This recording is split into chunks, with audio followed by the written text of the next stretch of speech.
Tudo bom, Tonton? Bom, aqui nós vamos fazer então o exame. Para a gente poder analisar esse teu sangue, eu vou ter que fazer um furinho no teu dedo, certo? Não dói nada. Não dói nada, tá? A gente utiliza esse lancetador, que é a mesma coisa que a gente utiliza para avaliar a diabetes, né? Para ver como é que tá a glicose.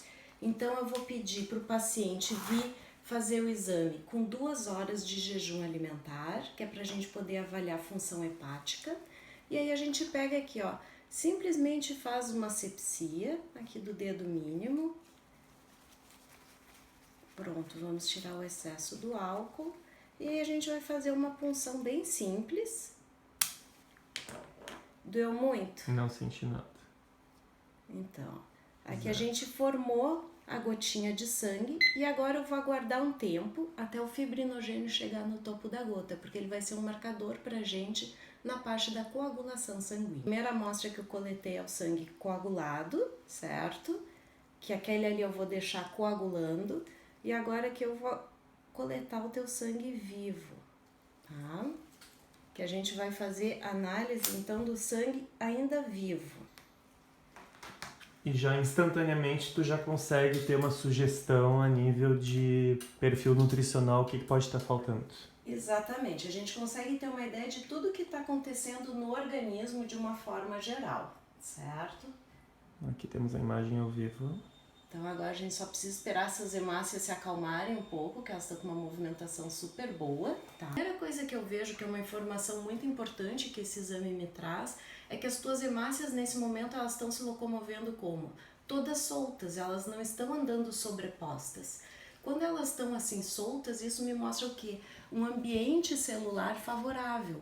Quando eu vejo as hemácias todas sobrepostas, me mostra que eu posso ter um ambiente celular cheio de toxinas, um pH alterado, um processo inflamatório, uma desidratação. São várias características que podem estar associadas com a sobreposição das hemácias. Agora aqui que elas estão se acalmando um pouquinho, o que a gente pode observar? Tu estás com algumas hemácias menores e outras maiores, uma pequena diferença entre o tamanho delas. E o que a gente sabe? Pela hematologia clássica, as hemácias muito grandes me mostram uma pequena deficiência de vitamina B12 e ácido fólico, e as hemácias menores me mostram falta de ferro. No caso, se tu estiver com uma falta de B12, às vezes não necessariamente tu vai estar com uma falta de ferro, mas sim com uma dificuldade de fixar o ferro nas hemácias. Aqui a gente está vendo, ó, uma hemácia que está com pouco ferro. Por quê? Porque a hemoglobina dela já deve estar baixa. A luz que vem debaixo do microscópio já está atravessando a membrana dessa hemácia. Então isso daqui é o que a gente chama de hemácia condocítica, que me mostra então uma pequena falta de ferro. Quer dizer que se tivessem muitas assim seria um problema. Exatamente. Aqui a gente nunca vai ter 100% das células perfeitas. E em nossas hemácias nós temos elas na ordem de trilhões de células. Então ter uma que outra mal formada não tem problema. O que nós vamos ver é a proporção de células mal formadas em relação às bem formadas. Aqui nós temos uma placa. Isso daqui é o que nós chamamos de placa heterogênea ou lixo metabólico. São restos de células mortas com cristais grudados, todo mundo tem. A gente só cuida os tamanhos, certo? Porque a gente sabe o quê? Que tamanhos muito grandes podem obstruir um pequeno capilar, certo? Essa tua aqui é uma placa bem pequena, tem 33 micrômetros, perfeito, até 100 micrômetros é uma coisa totalmente normal. Quando elas têm tamanhos maiores, podem estar associadas então a riscos cardiovasculares, né?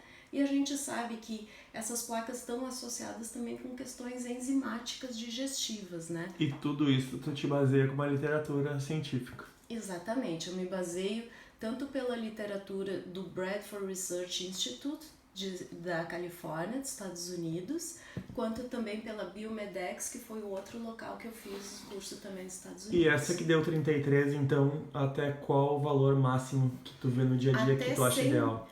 Assim, o ideal seria até 70 micrômetros. Até 70.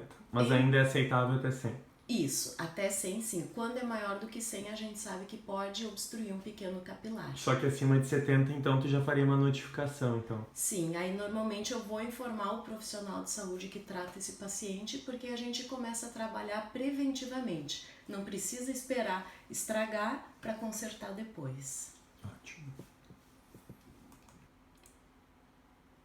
E aqui, essa célula diferente aqui, esse daqui é um linfócito, tá? Esse é um linfócito T. Para nós, no exame, o que é importante a gente avaliar? O tamanho do núcleo dele, que deve ser menor do que 2 hemácias lado a lado. O teu tá com tamanho de núcleo perfeito.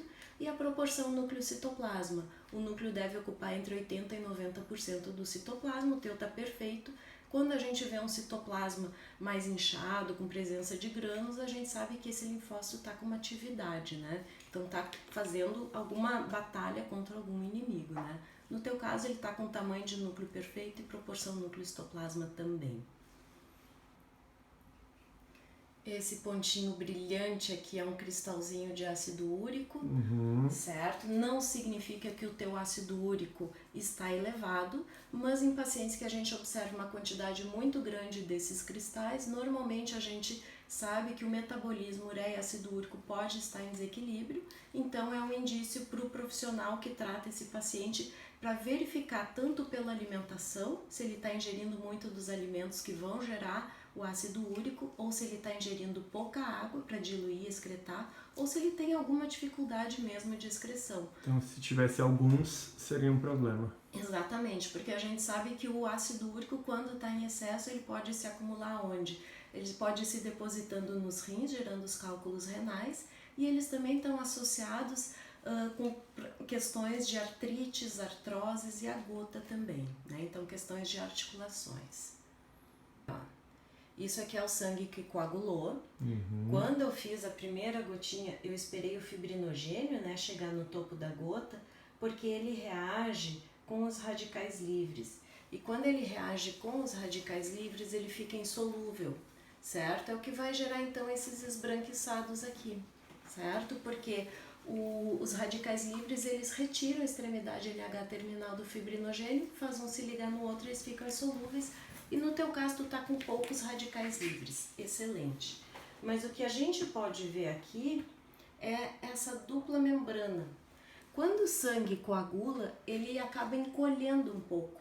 E quando falta vitamina C, nessa hora que ele vai encolhendo, algumas células acabam escapando, não vêm todas juntas nesse encolhimento. Então, no teu caso, a gente vê que tá faltando uma vitamina C aqui por causa dessa dupla membrana, tá? E tem um exame que estava ideal, que é o de maio. Aí Isso. O laudo já que você envia, né? Isso, queres que eu mostre aqui? Isso, vamos mostrar como é que é o padrão.